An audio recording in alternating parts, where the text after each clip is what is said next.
but they love Cuba. Interesting. In Hawaii? Yeah, because he's an actor. They love football players. That's the big difference. Okay.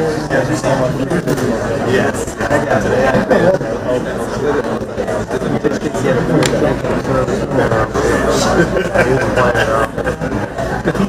Today, they build a team around like they do the other guys. Yeah, because he was kind of like mobile quarterbacks weren't really a thing when he was around. And then Cam Newton came along, Lamar. He used to brag that we're going to kill him. And then he'd take off for the ball, and they would be replacing one or two linebackers a game because they try to kill him, and they'd run into him. Oh, we shouldn't do that. Yeah. We should have just tackled him. Go for waste. Yeah. Oh, yeah. When he doesn't have real deal. Not a great passer. He was good enough for the game. Fourth field.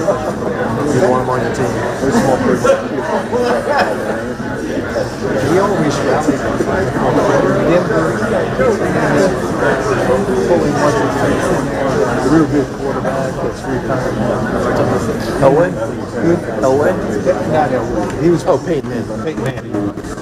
And I understand that they should have taken him and let Manning break your hands.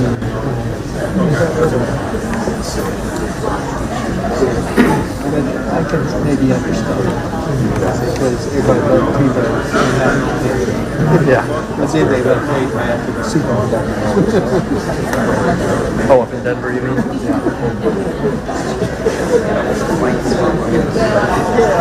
I grew up in New England, so it was always Brady. I love New England.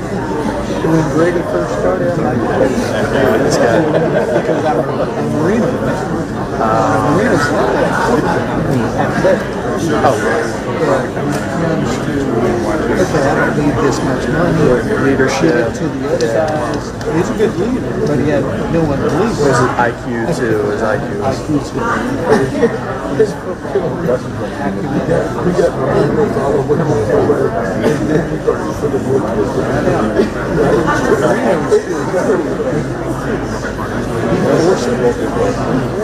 don't know if you ever see the films on YouTube when he won The NFL films?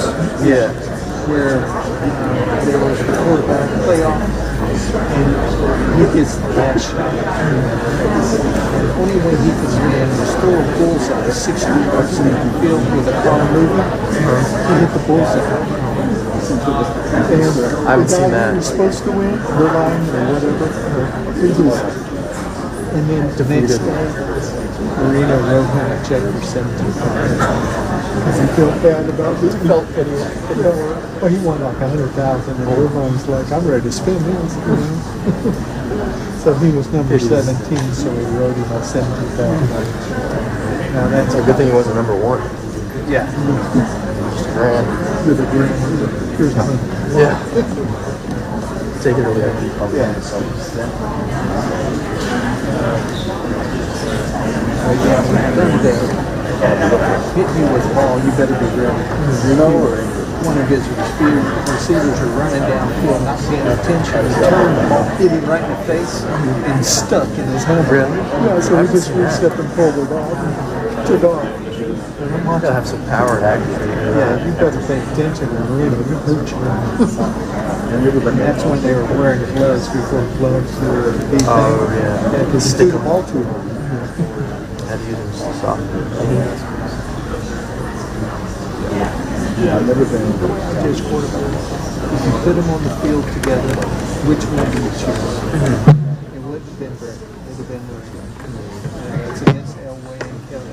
Kelly was probably 2. Elway 3. Elway big off 2. Didn't think Are you getting static or is it? It's like iffy. Yeah, I was getting static like before when I was on mic, but then he said to switch to line. Did you switch to line? Yeah, I'm on. You did? Yeah, I'm online. Okay. I mean, I'm not hearing anything right now, but also no one's speaking into the mic, So you won't know until you know. Right. I mean, just rely on the internal mics. Worst case scenario.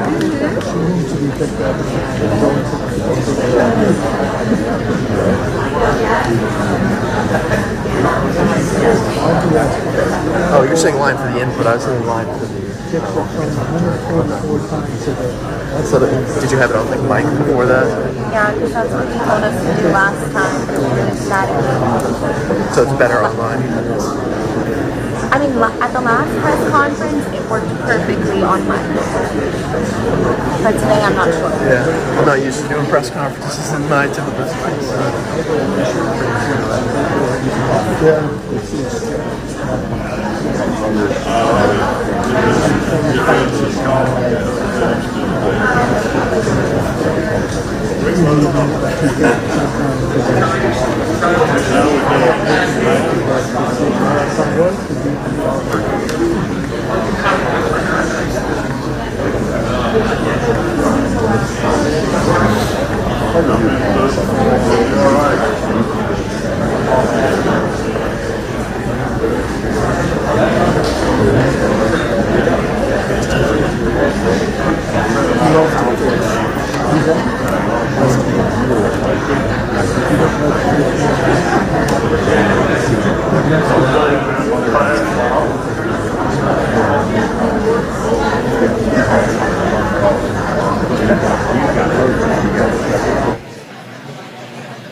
Good morning. Thank you.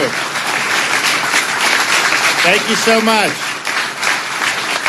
Well, please have a seat. It's great to be back in Bay County and Panama City Beach. We're thankful for everyone here, and we've got a lot of great announcements today and a lot of great presentations. And so my wife, Casey, will be saying a lot about Hope, Florida. I'll say some, and then I'll let her take it away. We're also joined by our Florida Department of Children and Family Secretary, Siobhan Harris, Eric Dellenbach, who's our governor's liaison for faith and community, and then Amy Floyd, head of Care Portal Response Team for the First Baptist Church of Pensacola. So thank you guys for coming. We're also joined by Pastor Raymond Duval from here at Beachside Fellowship Church, Senator Trumbull. Where's he at? You got Jay Trumbull, and we've got Representatives Griffiths, Abbott, and Temple. So I want to thank you guys for coming, and thanks for what you've been able to do. So when I became governor, we obviously looked for a lot of ways to be able to make a difference, and we have across so many different areas. If you look at Florida, we were just ranked #1 in education 2 years in a row by U.S. News and World Report. Trust me, they do not want to rank Florida #1. It pains them to have to do that. We're #1 for education freedom, and we have more school choice than any state in American history. We're #1 for parental empowerment of education, parents' rights. We are 50-year low in the crime rate. We're number one for net in-migration every year since I've been governor. We have the lowest per capita debt of any state in the country. Your share of Florida's debt, and we've paid down 25% of it just since I've been governor. If we had to pay it all off and every Floridian had to write a check, you'd have to write about a $600 check. Now, if that happened in the federal government and you had to pay your share of you'd have to do over $100,000 per American citizen. So it's a much different view in terms of how we're doing about that. We've done a lot on environmental restoration, making sure that our beaches are nourished, making sure we have clean water. And I just announced the largest Gulf red snapper season in history that we've been able to have.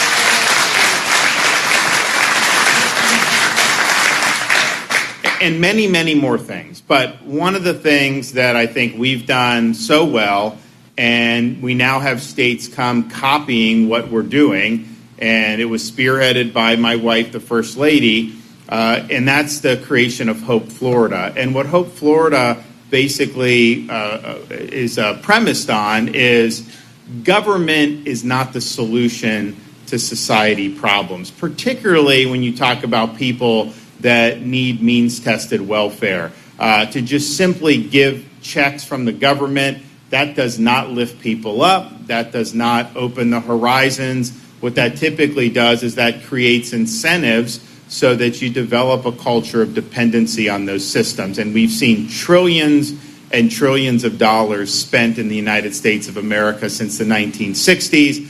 A lot of it has been all for naught. Some of it has actually made the problem worse. And so if you're having these things, but we also understand there's times people are in need. I mean, it's just life where this happens. So how do you do that in a way that's actually going to lift people up, that's going to put them on the pathway to independence and self-sufficiency? And so that's where Hope Florida has really come in. Hope Florida recognizes that going in and interfacing with the government bureau is, if that's all there is, we're likely not going to have much success. But we have all these other resources in our state and in our communities.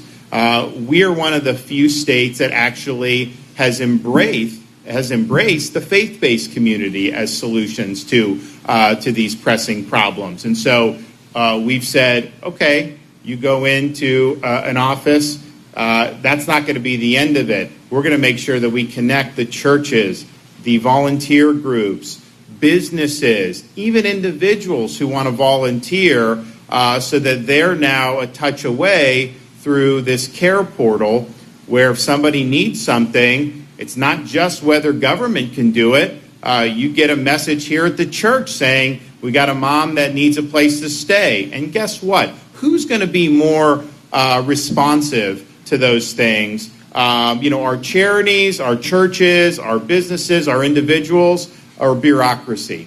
Of course you're going to have the churches and the nonprofits, and those do more. So that's what it's done. And I think people, when they hear about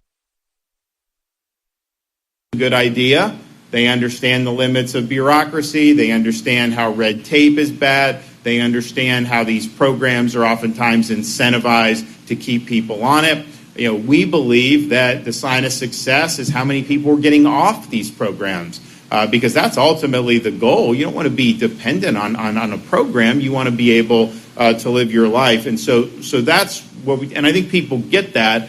But the question is okay, you may have good intentions on this, but how do you make that work? And so, I'm proud to say that we have, since this program has been launched, and I mean, we kind of started it when I first became governor, but it really, with the portal and everything, has not been in existence that long, just a couple of years. We've had 100,000 Floridians that have been connected to assistance. We have almost 30,000 Hope Florida participants have either reduced or completely eliminated their reliance on public assistance altogether. And that is a success.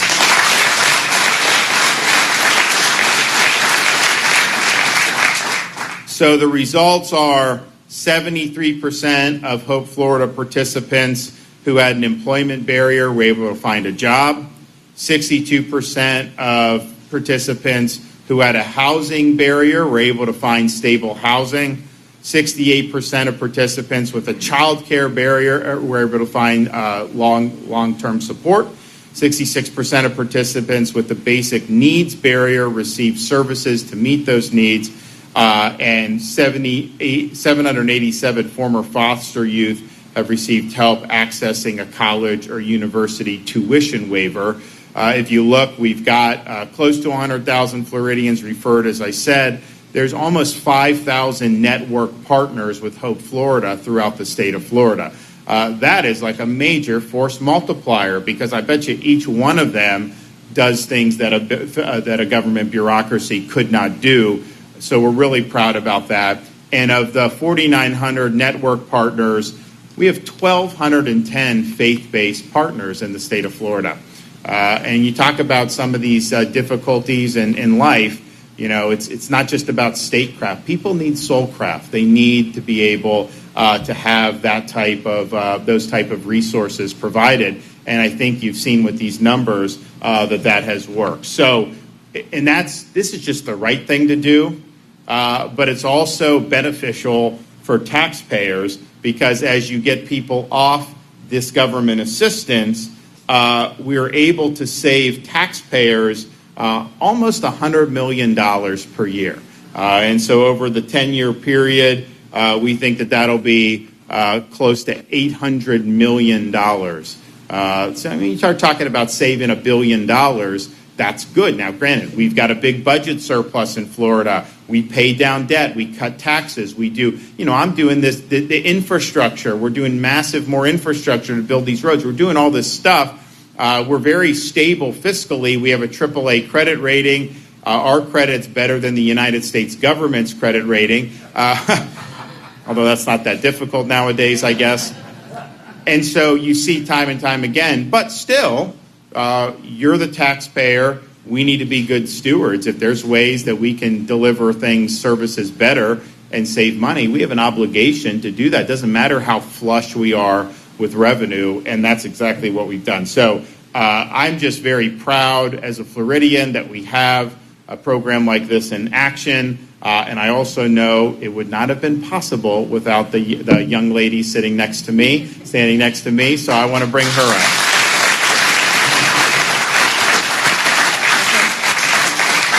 You better say young, because sometimes I'm not feeling it like that much anymore, especially trying to get a 7-year-old and a 6-year-old and a 4-year-old out the door every morning.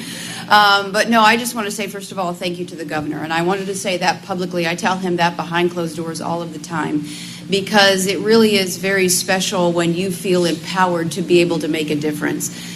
He has allowed me an unbelievable opportunity to be able to sit down with secretaries and agency heads and really travel all across the state of Florida to talk to the key stakeholders, because this is where it all came together. It wasn't us sitting in a room from a top-down approach thinking that we knew best what everybody needed. It was getting into rooms and listening to folks. And what we found very quickly was that there's a lot of really good things happening, but it's all siloed, right? You had seen the private sector and the nonprofits and the local government and the faith-based community all doing wonderful things, but kind of hoeing their individual roads. So we wanted to think differently about how government operates as it pertains to what I believe, and I think a lot of people think, tapping into one of the biggest untapped resources as it pertains to coordination and communication and collaboration with government, and that is the faith-based community. Eric Dellenbeck will tell you we have 16.5 million people of faith, 20,000 institutions of faith. Imagine what we can do when you have some of the most vulnerable people in society coming into the Department of Children and Families, and instead of giving them a TANF grant check or SNAP benefits, of course you help people when they're in need, clearly, but what if we thought differently? What if we reached out to the faith-based community and the nonprofits and the charities, and we let people know, hey, there's a single mom down the street who really needs help putting food on the table. Can you help? And we've done that in the state of Florida. We're the first state to do that. So now, through using our Care Portal technology, literally our Hope Navigators are inputting that into the system, sending it out to our participating faith-based communities and also the private sector, and saying, hey, can you help the single mom? She's having a hard time putting food on the table. And they're like, yes, they got it.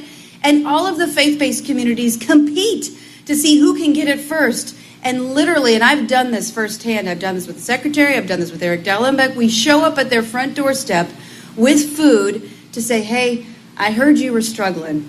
Do you need some help? Here's some food. What else do you need? And it's a game changer.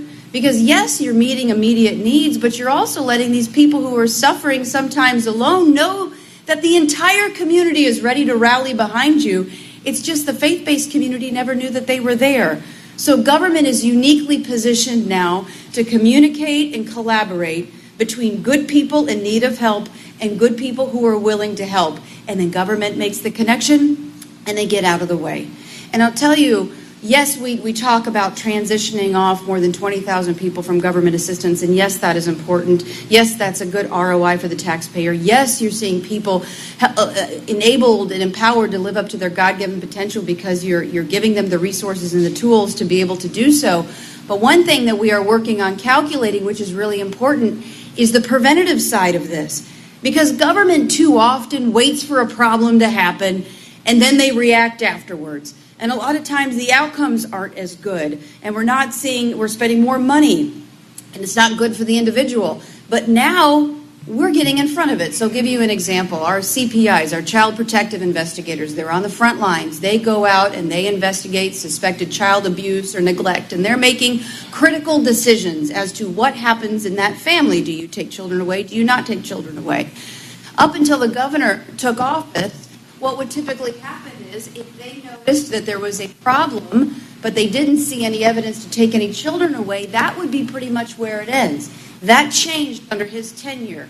Now you can go in and you can get connected with the Hope Florida hotline, because now these navigators can triage whatever immediate needs that they might have by looking exterior of government to the faith-based community, the nonprofits, the private sector, putting the pieces together. And why this is so valuable too is because, for instance, like a single mom, man, she doesn't want to have to repeat her story 10,000 times, right? She wants to be able to get help and also to know where to get help, because I often say you can have the best resources in the world, and if you don't know that they exist, what good are they? So you have this navigator putting the pieces together for this mom so she doesn't have to go in this door and that door and that door and say her story 10,000 times.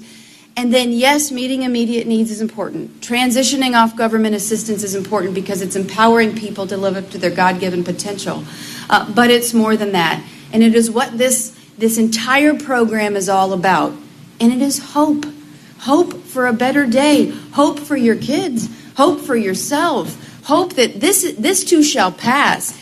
And we can only do that by bringing the government in communication and collaboration, coordination with the key people on the ground in the community. And so we talk about that philosophical difference, that number that he cited, the $800 million over 10 years and how many people we're helping, that's one agency. That's the Department of Children and Families. Take that philosophically different approach to government, where we're looking exterior, bringing in the faith-based community, and now let's apply it to the Department of Veterans Affairs, because we're doing it. So imagine if you have a veteran who's at home alone, how meaningful would it be if the faith-based community knew that that veteran was there and they showed up at his front doorstep or her front doorstep with a plate of lasagna? That's a game changer. And then not only are you doing that through what he has done to lead the nation through things like providing a career source, or through Department of Education, rapid credentialing, vocational and technical education, all of these really great programs providing opportunities for our veterans or our single moms or our families or whomever it might be. Elder affairs, we've applied this to.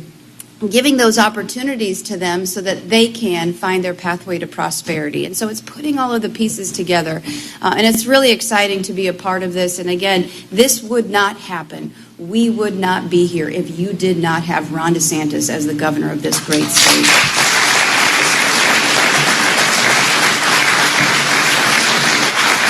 So I am privileged and honored to get out of the way and let him continue.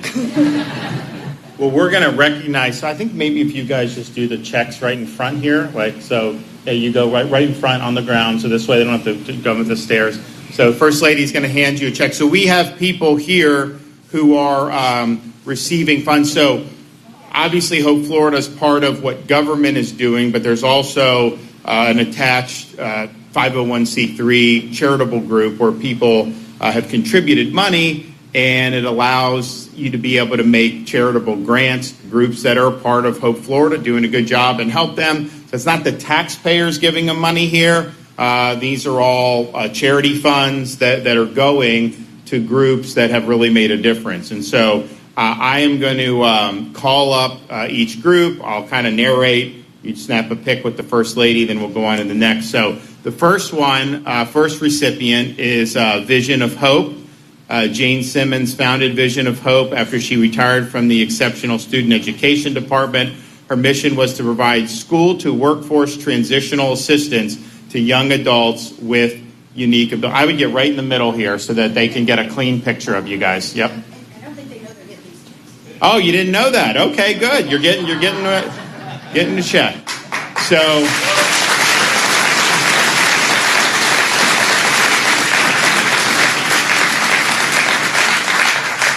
congratulations. All right. Next, I'd like to bring up St. Andrew Christian Care Center from right here in Bay County. St. Andrew Christian Center is one of the largest food pantries in Bay County, providing food and clothing to hundreds of people each week. Last year, they served over 16,000 families, which consisted of nearly 60,000 people, distribute over 1 million pounds of food through their benevolence ministry. They also operate a pregnancy care ministry called A Sheltering Tree to provide mothers with safe and confidential assistance. Thank you. Next up, Be Generous. Be Generous was founded by Stephanie McMinn to support and assist women in overcoming substance abuse and sexual exploitation. They offer a 24-month Christ-centered residential recovery program and safe homes for women to recover and restore healthy relationships with their kids and family. They also provide trauma-informed care, pastoral counsel, space for inner healing, life skills, addiction, and relapse prevention, as well as further education. So congratulations. Next up, First Baptist Church of Pensacola. We're proud to highlight First Baptist Church as one of the top 5 care portal churches in the entire state of Florida. So the Care Portal is the online program operated by Hope Florida to communicate needs to all of our participating institutions, including churches. And as a need is posted, churches can compete to be the first to fill the need. Some of our top churches, like First Baptist in Pensacola, have fulfilled hundreds of needs. First Baptist filled over 200 Care Portal need requests and counting. Of course, First Baptist also runs a church-to-church ministry where they partner with other local churches to serve food to families in the need area. They also operate Samaritan Hands, where volunteers work to meet both physical and spiritual needs with food, clothing, shoes, utility assistance, and related services. So thanks for being a part of this. Next up, a Bed for Me Foundation. This serves children ages 2 to 18 from low to middle income families within the Okaloosa and Walton County area. They provide twin mattresses, bed frames, pillows, sheets, and comforter sets to children who do not have beds due to economic struggles, as well as displaced families starting over due to domestic issues.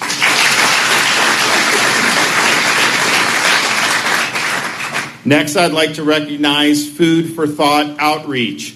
This started as a small family project to serve food insecure students with a $300 budget. Founder Tiffany Nelson partnered with her son's school to begin providing critical access to food to children in need. Over the past 11 years, Food for Thought has grown into the go-to organization for fighting childhood hunger in Walton and Okaloosa counties, providing weekly access to food to 3,600 food insecure school-age children across 35 school locations.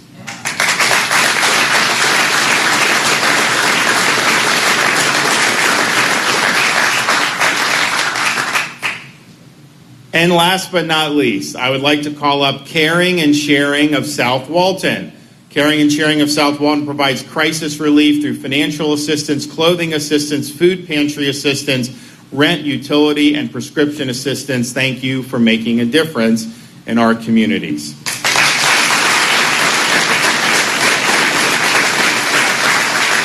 All right, well, good on you. Thank you for what you've been doing, and I'm glad that you were able to get some support from the Hope Florida Fund. Next, we'll hear from our remaining speakers, so we'll start with our Secretary of Department of Children and Families, Siobhan Harris.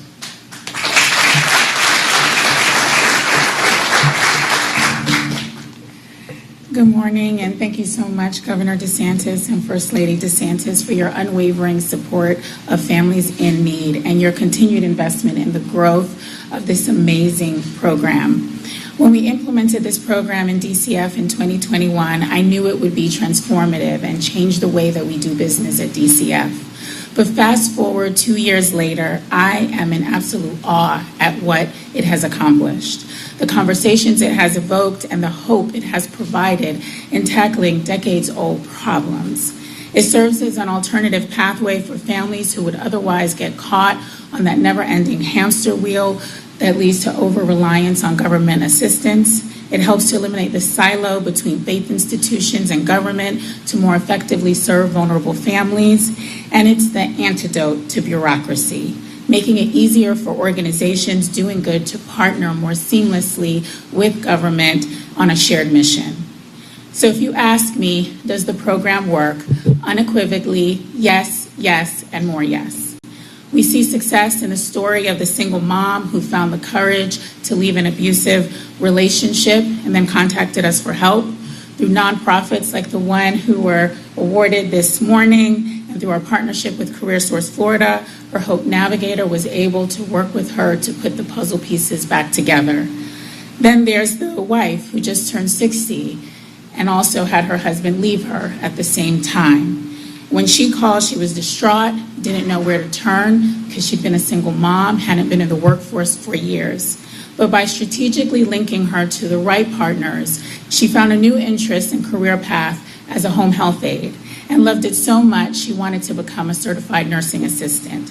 When she graduated from the program, she had just passed her CNA.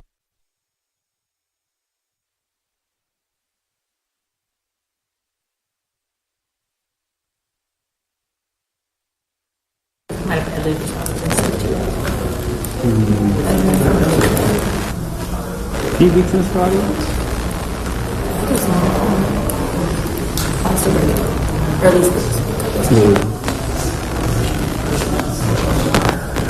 But this is audio, it's not very much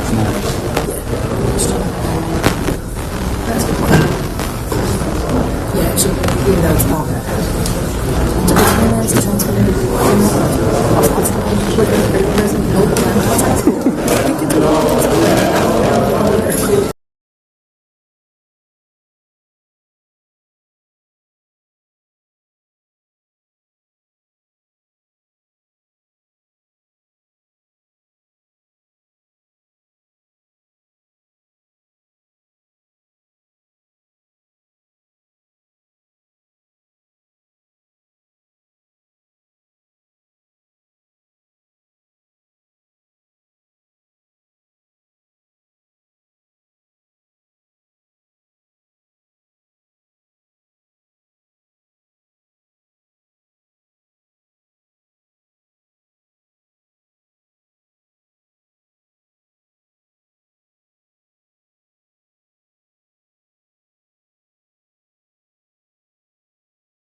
Minutes strong.